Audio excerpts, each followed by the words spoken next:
একটা ঘোষণাপত্র বা সনদ সেটা রাজনৈতিক অঙ্গীকার। রাজনৈতিক অঙ্গীকার সংবিধানের সমতুল্য হতে পারে না। সংবিধান তো একটা আছে, সংবিধানও তো পরিবর্তন হচ্ছে এবং এদের ঐক্যমতের ভিত্তিতেই অনেকগুলা পরিবর্তনের ব্যাপারে সুপারিশ করেছে ঐক্যমত্য কমিশন এবং সেখানে তারা কিছু বিষয়, অনেকগুলো বিষয় একমত হয়েছে, কিছু বিষয়ে দ্বিমত আছে। যেগুলিতে একমত হয়েছে সেটা তো সংবিধানেই সন্নিবেশিত হচ্ছে এবং সংবিধান পরিবর্তন হচ্ছে।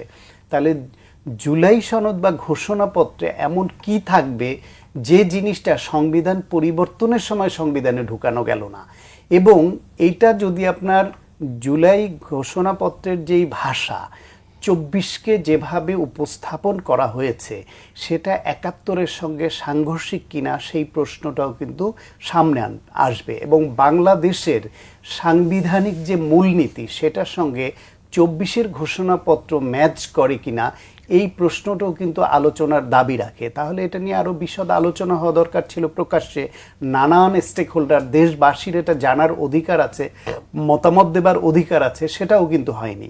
ফলে এইটা সংবিধান যেটা পরিবর্তন রাষ্ট্রের জন্য সময়ের প্রয়োজনে দরকার সেটা তো হচ্ছেই, পাশাপাশি এই ঘোষণাপত্রটা এটা বিভিন্ন দলের ২৪-এর আলোকে একটি রাজনৈতিক অঙ্গীকার এবং এই অঙ্গীকার যদি ভবিষ্যতে কেউ ভঙ্গ করে জনগণ